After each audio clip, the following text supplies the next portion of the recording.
صلي وسلم دائما أبدا على حبيبك خير الخلق كلهم। সুনাম কুড়ায় এটার একটা নকল বের হয়ে যায় কিনা? তেল সাবান থেকে নিয়ে সব কিছুর নকল বের হয় কিনা? কেন হয়? যে ওই আসলটার বাজার দেখে কিছু ঠগ লোক কী করতে চায়, যে ওই বাজারটা দখল করতে চায়, ওইখানকার কামাইটা নিয়ে নিতে চায়। সত্যিকার আল্লাহর ওলিদের প্রতি মানুষের টান ভালোবাসা এটা দেখে, হাদিয়া তুফা দেখে আমার মতো দুনিয়াদার অনেক মানুষ আছে যে হয়তো পীর না, আল্লাহর সাথে কোনো সম্পর্ক নাই। ইমাম মসনবী রহমতুল্লাহ আলাইহি বলতেছেন যে কি করছেন, যে মনটা হচ্ছে শয়তানের পোশাক পরে ফেলেছে পীরের। এরকম অনেক সময় হয়, অনেক ভণ্ড লোক সমাজে বের হয়ে পীরালির দাবি করে না, করে যারা আল্লাহর জিকিরের সাথে ফিকিরের সাথে খবর রাখে না। এই বিষয়ে, এই ভেজাল সব বিষয়ে আছে। ডাইলে তেলে চাউলে যেভাবে আসে, সেই ভেজালটা কোরআন হাদিসের ক্ষেত্রেও করা হয়েছে। হাদিসের ছড়া করতে গিয়ে ভুল করা, মৌজু হাদিস বর্ণনা করা হয়েছে নিজের স্বার্থে। তাফসিরের ক্ষেত্রে গিয়ে মানুষ তাফসির বীর রায় করেছে নিজের স্বার্থে। আমরা যাদেরকে শিয়া বলছি তারাও তো দলিল দিচ্ছে কোরআনের থেকে, কোরআনের তাফসির থেকে। হাস্যকর তাফসির তারা করছে। তারা বলতেছে অনেক ঘটনা, এর মধ্যে একটা আয়াত দিয়ে তারা বলতেছে যে নবীকে আল্লাহ বলছেন কি, ইয়া আইয়ুহার রাসূল বাল্লিগ মা উনজিলা ইলাইক ওয়া ইল্লাম তাফআল ফামা বাল্লাগতা রিসালাতা। ইয়া রাসূলুল্লাহ, আপনার কাছে যেটা রিসালত এসে যেটা পৌঁছে দেন, যদি এটা না পৌঁছান তাহলে রিসালত পৌঁছবে না। তারা বলতেছে যে এখানে নবীকে আল্লাহ বলছেন যে আপনার কাছে যে নবুয়ত দেওয়া সেটা আলীকে দিয়ে দেন, নাউজুবিল্লাহি মিন যালিক। তাহলে শিয়ারা দলিল দিল কোথা থেকে? কোরআন শরীফ থেকে। তাদের নিজের স্বার্থে তারা কোরআনের ভিন্ন ব্যাখ্যা বের করে ফেলেছে। হাদিসের ক্ষেত্রে ঠিক এইভাবে ভণ্ড যারা নিজেদের স্বার্থে, ব্যবসার স্বার্থে হাদিসের ভেজাল বের করে ফেলছে। মৌজু হাদিস এসেছে, এই জন্য কি আমরা মূল হাদিস ছেড়ে দেব? ভেজাল তাফসিরের জন্য কি আসল তাফসির ছেড়ে দেব? না। ঠিক সেইভাবে ভেজাল পিরালির মধ্যে যদি ভেজাল ঢুকে থাকে বা যেটা ঢুকেছে এটার জন্য আসলটা ছাড়া যাবে না, সেটাকে বাছাই করে নিতে হবে। যেভাবে আমরা বৈষয়িক বিষয়ে বাছাই করি, আল্লাহর ওলিকে চেনা যায় কিভাবে? ইজার ও জুখির আল্লাহ, যাকে দেখলে আল্লাহর কথা স্মরণ হয়। সুবহানাল্লাহ।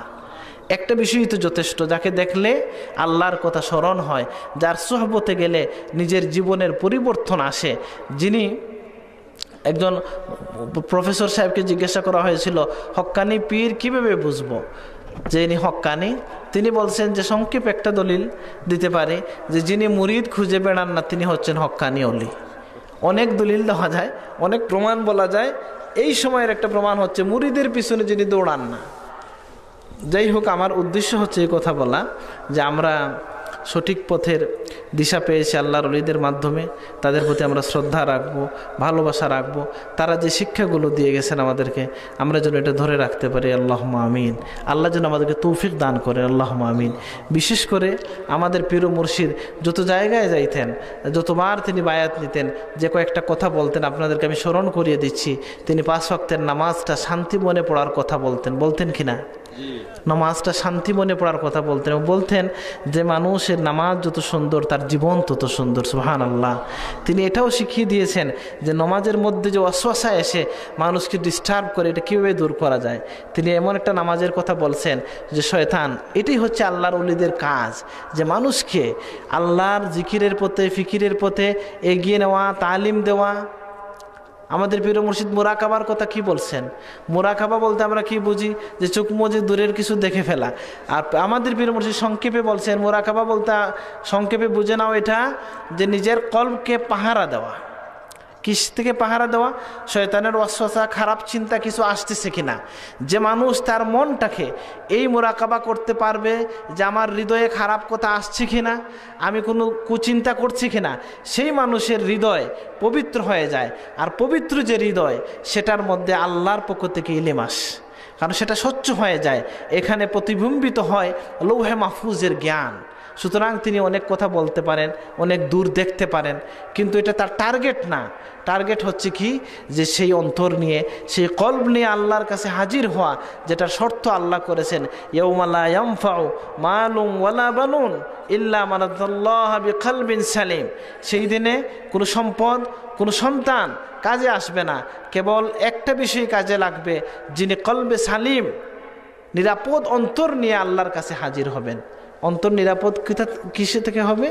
গুনার চিন্তা থেকে, অন্যের হিংসা থেকে, ওয়াসওয়াসা থেকে, মানুষের খারাপ কাজ করা থেকে, গীবত করা থেকে। একটা গুনাহ করলে মানুষের কলবে একটা দাগ পড়ে যায়। ইজা আজনাবাল আবদ জামবান, কোনো বান্দা যখন একটা গুনাহ করে পড়ে যায়, তার হৃদয়ে একটা দাগ, সেই দাগটা পড়তে পড়তে এক সময় তার হৃদয়টা ছেয়ে যায়, অন্ধকার হয়ে যায়। হাদিস শরীফে আল্লাহ রসুল আয়াত পড়তেছেন, কাল্লা বাল রানা আলা কুলুবিহিম মা কানু ইয়াকসিবুন, তারা যা গুনাহ খাতা করে এর জন্য তাদের অন্তর কি হয়ে যায়? কালিমা লিপ্ত হয়ে যায়। এই অন্তরকে পরিষ্কার করার যন্ত্র কি? আল্লাহ বলতেছেন, নবীজি বলতেন, লিকুল্লি শাইইন সিকালাহ ওয়া সিকালাতুল কুলুবি যিকরুল্লাহ, সকল বিষয় পরিষ্কারের যন্ত্র আছে, অন্তর পরিষ্কারের যন্ত্র হচ্ছে আল্লাহর জিকির। সুবহানাল্লাহ। আল্লাহর জিকির আল্লাহর ওলি আমাদেরকে শিখিয়ে দিয়েছেন নানাভাবে। প্রথম জিকির সাহেব কিবলা বলতেন, দমে দমে আল্লাহর নাম নেওয়া, বলতেন কিনা? শ্বাসে শ্বাসে আল্লাহর নাম নিতে হবে, শ্বাস টান দিতে লা ইলাহা ছাড়ার সময় ইল্লাল্লাহ। এবং এটার ফজিলত বলে দিতেন যে এটা মৃত্যুর ভয়াল সময়ে এটা কাজে আসে। আল্লাহ রসুল বলেছেন, যে ব্যক্তি এই কথার মান খানা আখিরু কালামি, যার জীবনের শেষ কথা হবে এই কি লা ইলাহা ইল্লাল্লাহ, আল্লাহ তাকে জান্নাত দিবেন। সুবহানাল্লাহ। কি দিবেন? জান্নাত দিবেন। কিন্তু বেশিরভাগ মানুষ মৃত্যুর সময় জবান বন্ধ থাকে। আমাদের পীর মুর্শিদ বলতেন, যদি এটা অভ্যাস করা যায়, মৃত্যুর সেই ভয়াল সময়ে এই জিকিরের মাধ্যমে মানুষ কি করবে? লা ইলাহা ইল্লাল্লাহর উপর মৃত্যুবরণ করার সৌভাগ্য অর্জন করবে। সুবহানাল্লাহ। তুবা লিমান মাত ওয়া কলবুহু ওয়া লিসানুহু রুতুবাতুন বিযিকরিল্লাহ, সেই মানুষ সৌভাগ্যবান যে আল্লাহর জিকিরের উপর, সেই মানুষ জান্নাতি যে মানুষ আল্লাহর জিকিরের উপর মারা গেল। তো তিনি বলতেন নামাজটা সুন্দর করে পড়ার জন্য। আমি লম্বা কথায় যাচ্ছি না, সুন্দর নামাজ পড়ার একটা পদ্ধতি তিনি বলেছেন, খুব সম্ভব আনোয়ার সালেহিনে আছে, ওয়াসওয়াসা মুক্ত নামাজ কীভাবে পড়া যায়। আর বলতেন যে অন্যের ভালো দেখলে মনটা খুশি রাখা, ছোটোকে দয়া করা, বড়োকে সম্মান করা, বলতেন কিনা? অন্যের ভালো দেখলে মন খুশি রাখা, এটা অনেক বড় মুজাহাদা। আল্লাহ রসুল বলেছেন, রাজাউনা ইলাল জিহাদ মিনাল জিহাদ আল আসগর ইলাল জিহাদ আল আকবার। উহুদ যুদ্ধ থেকে ফিরে আসার পথে আল্লাহ রসুল বলছেন যে আমরা ছোট যুদ্ধ থেকে বড় যুদ্ধের দিকে যাচ্ছি। বড় যুদ্ধটা কি? মনের সাথে জিহাদ করা, নফসের সাথে জিহাদ করা, আমার ভাইয়ের অধিকার, আমার ভাইকে তার ক্ষতি না করা, তার ভালো দেখলে মন খুশি রাখা। লা ইউমিনু আহাদুকুম হাত্তা ইউহিব্বা মা ইউহিব্বু হাত্তা ইউহিব্বা লিআখিহি মা ইউহিব্বু লিনাফসি। কোনো মানুষ কামিল ইমানদার হতে পারবে না যতক্ষণ না তার ভাইয়ের জন্য তাই ভালোবাসে যেটা সে নিজের জন্য ভালোবাসে। সুবহানাল্লাহ। ছোটকে দয়া করবেন, বড়কে সম্মান করবেন। বলতেন প্রত্যেকদিন কমপক্ষে 100 বার ইস্তেগফার পড়ার কথা বলতেন। ইস্তেগফার এমন একটা ঔষধ যেটা দিয়ে মানুষের দুনিয়ার সকল সমস্যার সমাধান হয়। আল্লাহ বলছেন কোরআনের ভাষায়, নবীর ভাষায় আল্লাহ কোরআনে বলতেছেন, ফাকুল তুস্তাগফিরু রাব্বাকুম ইন্নাহু কানা গাফফারা ইউরসিলিস সামা আলাইকুম মিদরারা ওয়া ইয়ামদিদুকুম বিআমওয়ালিন ওয়া ইয়াজআল লাকুম জান্নাতিন ওয়া ইয়াজআল লাকুম আনহারা। তোমরা ইস্তেগফার পাঠ করো, তাহলে আল্লাহ তোমাদেরকে কি দিবেন? আকাশ থেকে বৃষ্টি দিবেন, সম্পদ দিবেন, সন্তান দিবেন, জান্নাত দিবেন, নহর দিবেন। সুবহানাল্লাহ। এক ব্যক্তি আসছে হাসান বসরি রহমতুল্লাহের কাছে, এসে বলছে আমার সন্তান নাই, তিনি বলছেন ইস্তেগফার পাঠ করো। একজন এসে বলছে আমার সকল কিছু খরায় নিয়ে যাচ্ছে, তিনি বলছেন ইস্তেগফার পাঠ করো। একজন এসে বলছেন আমার কোনো আমি খুব গরিব মানুষ, তিনি বলছেন ইস্তেগফার পাঠ করো।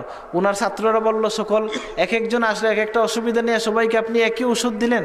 তিনি বললেন আমি বলছি না, আল্লাহ কোরআনে বলছেন যে ইস্তেগফার পাঠ করবে আল্লাহ দুনিয়া তার সকল সমস্যার সমাধান করে দেন। সুবহানাল্লাহ।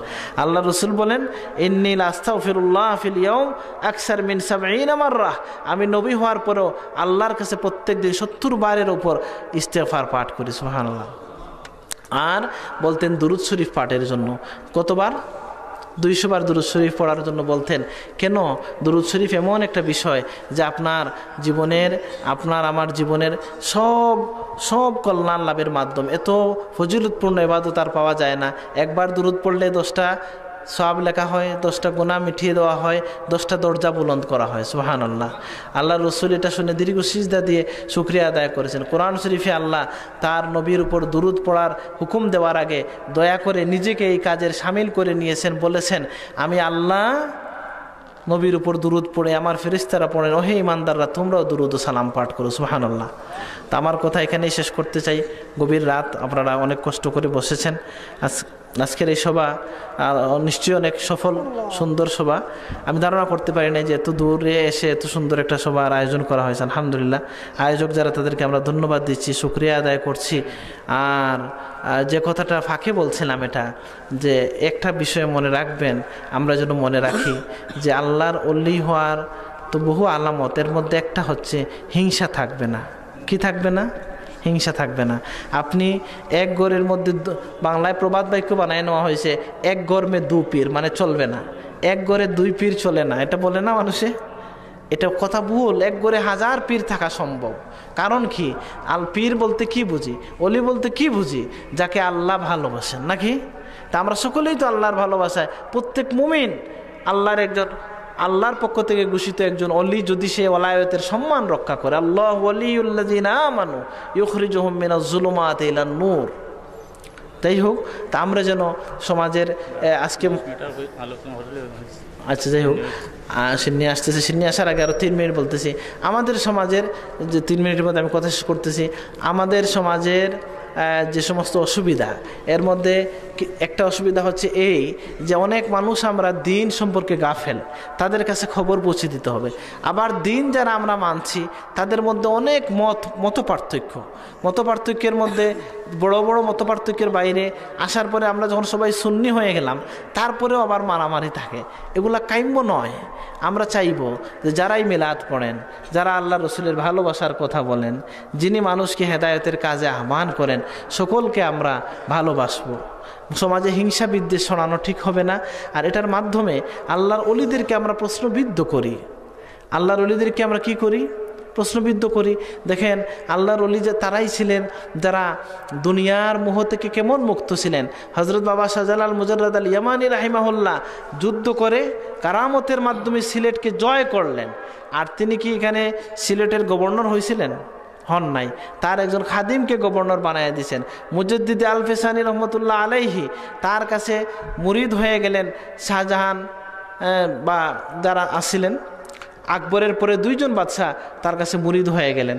এর মধ্যে একজন একদিন তাকে প্রস্তাব করেছিলেন যে শায়েখ, আপনাকে এই সিংহাসনটা দিয়ে দিতে চাই। তিনি বলছেন, এটা তোমার কাজ, চালায় যাও, যদি ভুল হয় আমি তোমাকে সংশোধন করবো। সুবহানাল্লাহ। এতে বোঝা গেল তারা দুনিয়া বিমুখ ছিলেন, কিন্তু এর মানে নয় যে তারা দুনিয়ার ব্যাপারে গাফিল ছিলেন। যদি কখনো রাষ্ট্রের কেউ, সমাজের কেউ দিনের বিরুদ্ধে কোনো ভূমিকা নিয়েছে, তারা তার প্রতিবাদ করেছেন। পীর বলতে এটা না যে কারো ভালো মন্দে কিছু বলেন না, শুধু তিনি জিকির করেন না। আল্লাহর নবীর হাদিস হচ্ছে আল হুব্বু ফিল্লাহ ওয়াল বুগদু ফিল্লাহ মিনাল ঈমান। আল্লাহর জন্য ভালোবাসা, আল্লাহর জন্য জেদ রাখা, আল্লাহর জন্য বিদ্বেষ রাখা, এটা হচ্ছে ঈমান। তো এই জন্য আমরা আল্লাহর ওলিদের পথে চলব এবং পরস্পরের মধ্যে কোনো ছোটোখাটো বিষয় নিয়ে ঝগড়া ফাসাদের জন্য আমরা লিপ্ত না হই এবং কাউকে কেউ ছোটো করার চেষ্টা যেন না করি। সকলের একটাই উদ্দেশ্য। আমি এক জায়গায় এটা বলেছিলাম হাইকোর্ট মসজিদে, যে দেখেন, কোনো স্কুলে কেমন হয়েছে যে গণিতের শিক্ষক আছেন একটা উপজেলায় যে কয়েকজন, এই স্কুলের শিক্ষকদের মধ্যে কি কোনো মারামারি হয়? কেন হয় না? যে আপনি যে বই পড়াচ্ছেন, উনি ওই বই পড়াচ্ছেন, একই ক্লাস, একই টেক্সট, একই উদ্দেশ্য।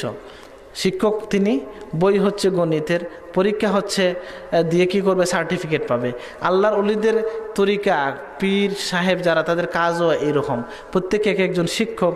টেক্সট হচ্ছে কোরআন হাদিস বা জিকির, উদ্দেশ্য হচ্ছে আল্লাহর মহব্বত লাভের সার্টিফিকেট বা জান্নাত লাভ করা, নাকি?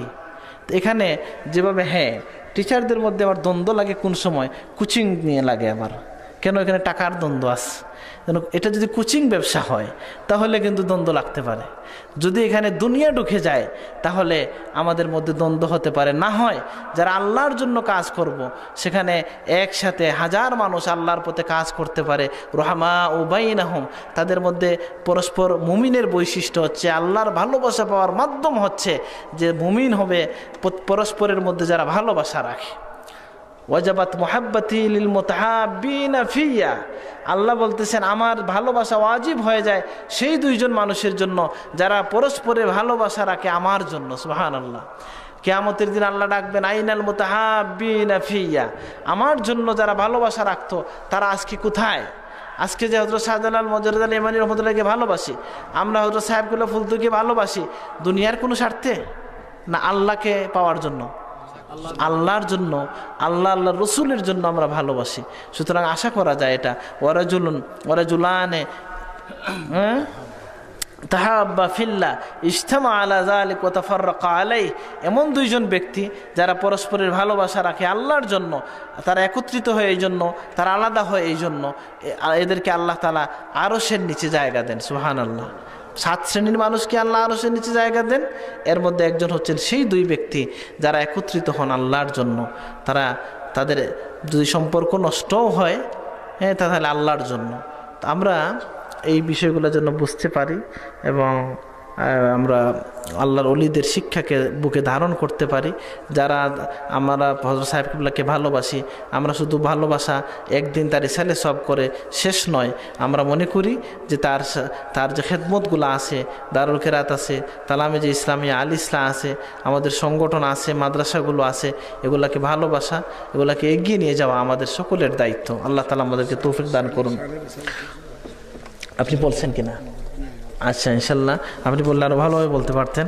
আন্তর্জাতিক শাহানার ইসলাম সম্মেলন একবার হয়েছিল, আপনার মনে আছে কিনা? অনেকেই তো ছোটো যারা জানেন না, বড় যারা জানেন, 2004 ইংরেজি হযরত সাহেব কিবলার উপস্থিতিতে আন্তর্জাতিক শাহানার রিসালাত সম্মেলন আলিয়া ময়দানে হয়েছিল, মনে আছে কিনা? অনেকের মনে আছে। সেখানে অনেক জায়গা থেকে অতিথিরা আসছেন। এক যুগ পরে সাহেব কিবলার ইন্তেকালের পরে প্রথম শাহানার রিসালাত আহ্বান করা হয়েছে আলিয়া ময়দানে 2 দিন, 2 ও 3 মার্চ, বৃহস্পতি শুক্রবার। আমরা দাওয়াত দিচ্ছি, আপনারা সকলে সেখানে যাওয়ার চেষ্টা করবেন, যাবেন আমরা দাবি করছি।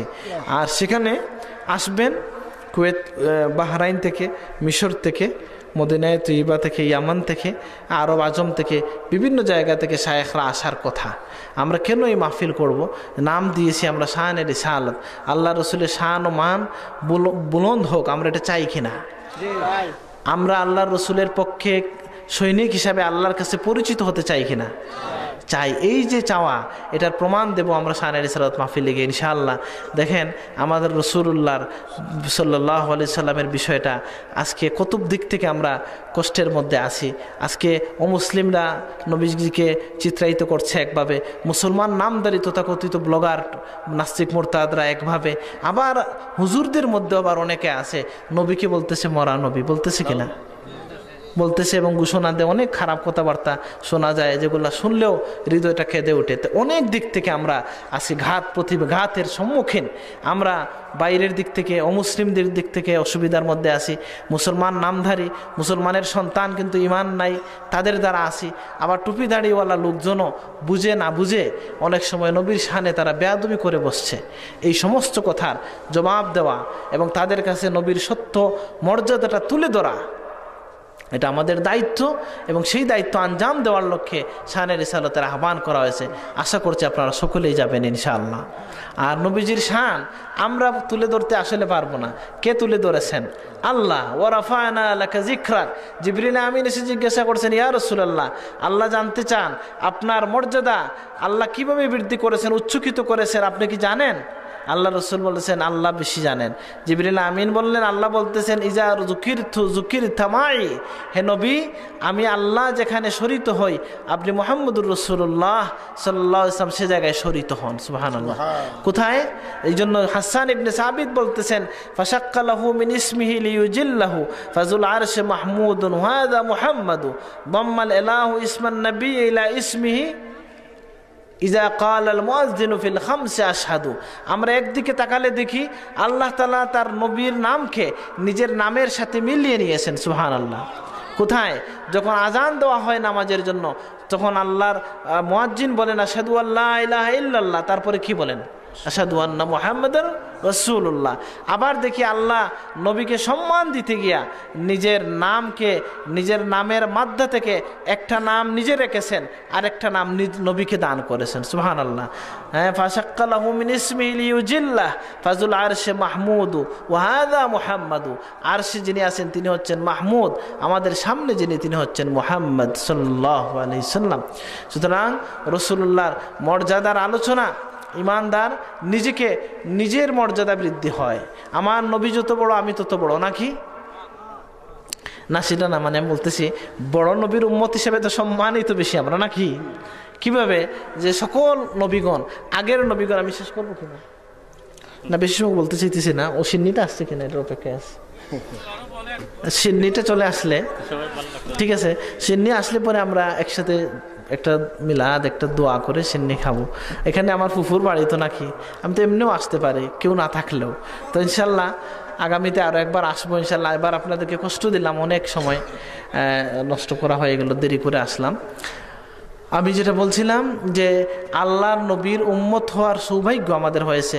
আজকে আমি এক জায়গায় বলে আসি, আল ওয়াফা কিতাবে এসেছে হযরত মুসা আলাইহিস সালাতু ওয়াস সালাম ওয়া আলা নবিয়িনা আফদালুস সালাতু ওয়াত তাসলিম, তিনি কি বলতেছেন, বলতেছেন আল্লাহ আমি দেখলাম, একটু যাবেন নি মুসা আলাইহিস সালাতু আপনি খান। মুসা আলাইহিস সালাতু ওয়াস সালাম বললেন আল্লাহ আমি তাওরাতের মধ্যে দেখলাম এমন একটা উম্মত, যে উম্মত যদি যা কিছু চায় আপনি তা দিয়ে দেন, আমার উম্মতকে বনি ইসরায়েলকে উম্মত বানাইয়া দেন। আল্লাহ বললেন তিলকা উম্মতু মুহাম্মদ, এটা তো নবী মুহাম্মদের উম্মতের বৈশিষ্ট্য। আবার তিনি বললেন আমি দেখলাম কিছু উম্মত যারা হবে আসবে অনেক পরে, হ্যাঁ, আর তারা জান্নাতে যাবে সবার আগে, আমার উম্মতকে সে উম্মত বানাইয়া দেন। তিনি বললেন, আল্লাহ ফরমালেন তিলকা উম্মতু মুহাম্মদ, এটাও তো উম্মতে মুহাম্মদের জন্য। আবার তিনি বললেন আমি তাওরাতের মধ্যে লেখা দেখলাম এমন একটা উম্মত যারা কুরবানির গোশত টুস্ত সব খাবে, আবার সওয়াবও লাভ করবে, আমার উম্মতকে সে উম্মত বানাইয়া দেন। কারণ আগের উম্মতের বৈশিষ্ট্য কী ছিল? আগের উম্মতের বৈশিষ্ট্য কী ছিল? কুরবানি দিলে খাওয়া যাইতো না, এটা কি করা হইতো? ফেলে রাখা হইতো। কবুলিয়তের আলামত ছিল আসমান থেকে এসে আগুন জ্বালিয়ে নিত। ইজ কাররাবা কুরবানাম ফাতুকুব্বিলা মিন আহাদিহিমা ওয়া লাম ইউতাকাব্বাল মিনাল আখার। কোথায় এসেছে কোরআনে? হাবিল কাবিলের কুরবানির বিষয়ে। আগের যুগে এটাই ছিল নিয়ম, আমার নবীর কারণে কুরবানির গোশত আমরা খেতে পারছি। মুসা আলাইহিস সালাম দাবি করেন আল্লাহ আমার উম্মতকেই সুযোগ দেন, সেই উম্মত আমার উম্মতকে বানিয়ে দেন যারা কুরবানি দেয়, নিজেরা গোশত খায়, চামড়া ব্যবহার করে, আবার সওয়াবও পায়। আল্লাহ বললেন এটাও তো উম্মতে মুহাম্মদের জন্য। তখন তিনি বললেন আল্লাহ আমি দেখলাম যে কিছু উম্মত যারা গনিমত যাদের জন্য হালাল করে দিয়েছে। এইভাবে তিনি বলতে থাকলেন 10, 12, 11টা।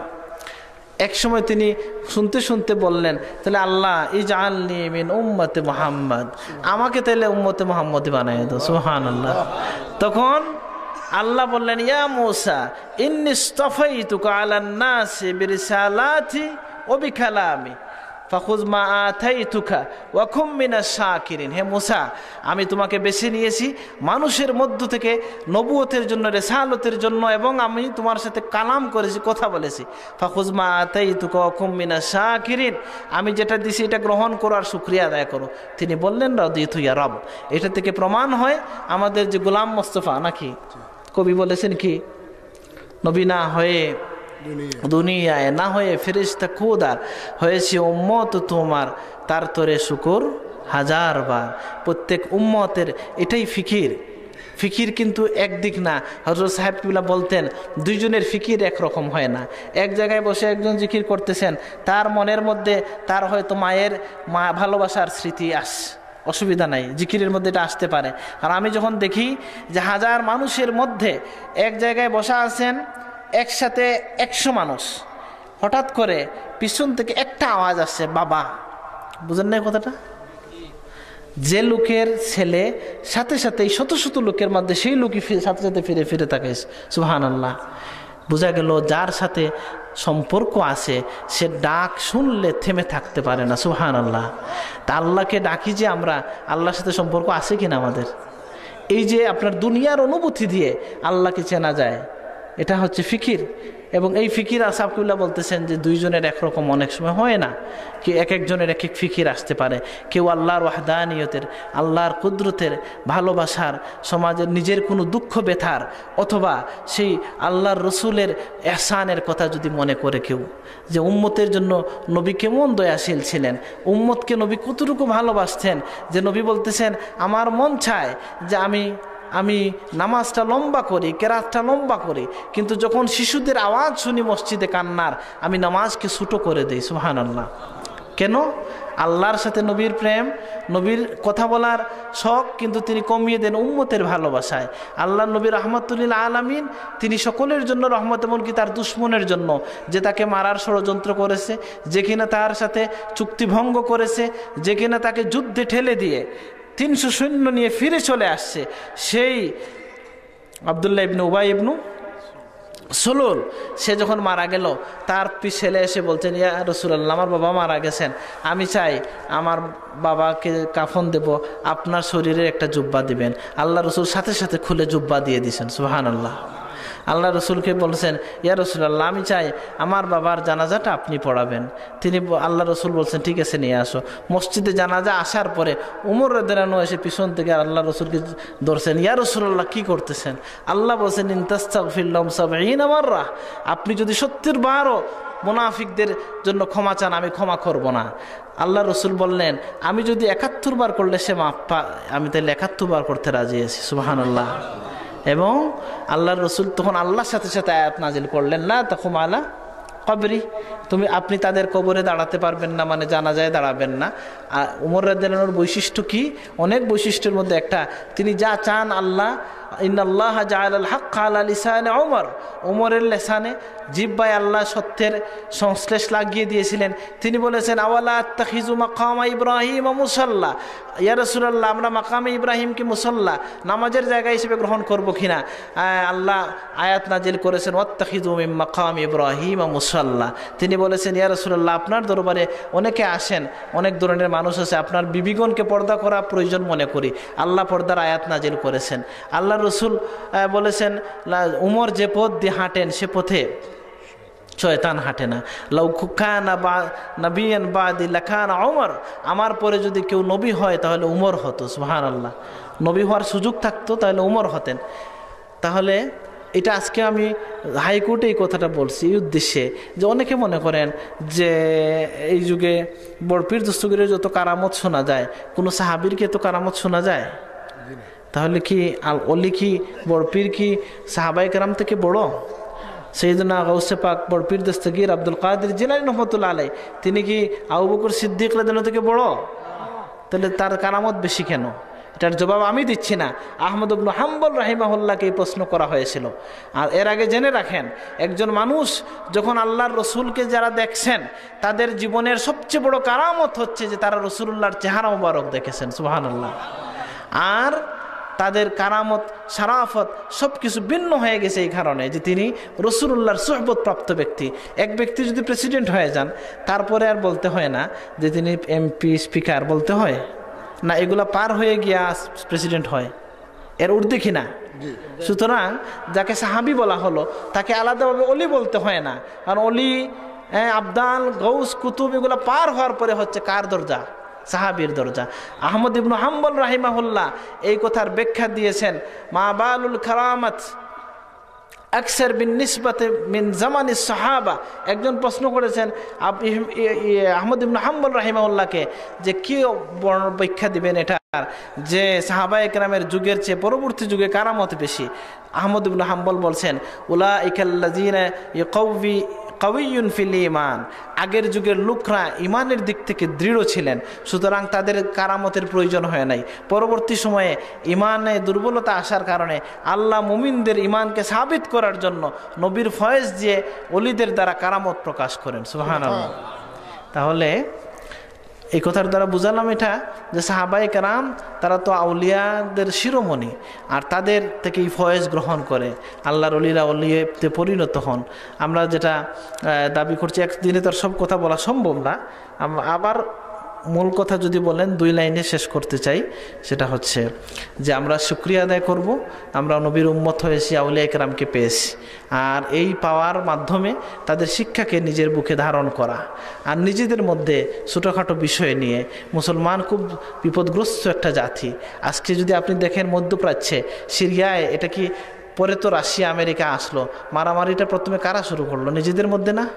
ভাতৃঘাতী লড়াই, ইয়েমেনে ভাতৃঘাতী লড়াই, বাহরাইনে হয়ে শেষ হয়ে গেছে ভাতৃঘাতী লড়াই। মুসলমানরা আত্মঘাতী ভাতৃঘাতী লড়াইয়ের মধ্যে ব্যস্ত হয়ে গেছে এবং এটার সূচনা হয়েছে এইরকম ছোটোখাটো মাসালা থেকে নিয়ে ইখতিলাফ শুরু করে সমাজ বিভাজিত যখন হয়ে যায় তখন ভাই ভাইকে মারতে দ্বিধা করে না। এজন্য আমরা আমাদের এই সমাজ খুব প্রয়োজন এখন যে ইসলামের একটু ব্রড চিন্তা করা, মানুষকে ভালোবাসা, এমনকি অমুসলিমকে। সৈয়দনা গৌসে পাক আব্দুল কাদের জিলানী রহমতুল্লাহ বলতেছেন, যখন তুমি একজন অমুসলমানকে দেখো তাকে ঘৃণা করো না, তুমি তার জন্য দোয়া করো এবং তোমার মনটা নরম করো যে সে তো ইমানের বাতি পায় নাই, তার দুর্ভাগ্য এটা। আর নিজের জন্য ভয় করো যে আমি মৃত্যু পর্যন্ত ইমানের উপর থাকতে পারবো কিনা। ঠিক আছে না? এই জন্য আল্লাহর ওলিরা বিনয় শিক্ষা দিয়েছেন, যদি বড় কাউকে দেখো, বয়স্ক কাউকে, তাকে শ্রদ্ধা করবে এবং ভাববে যেহেতু এই লোকের বয়স বেশি, নিশ্চয়ই আমার থেকে সিজদা তিনি বেশি দিয়েছেন। সুবহানাল্লাহ। আর কাউকে যদি কম বয়সের দেখো, ধারণা করে নাও যে এই ছেলের বয়স তো অনেক কম, আমার মতো বেশি গুনাহ করতে পারে নাই। সুবহানাল্লাহ। পজিটিভ চিন্তা করার কথা শিখিয়ে দিয়েছেন আল্লাহর ওলিরা।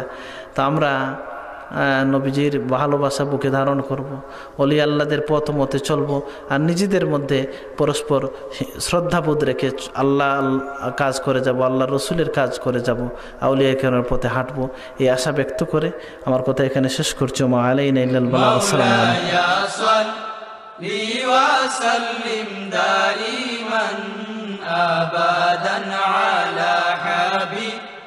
بك خير الخلق كل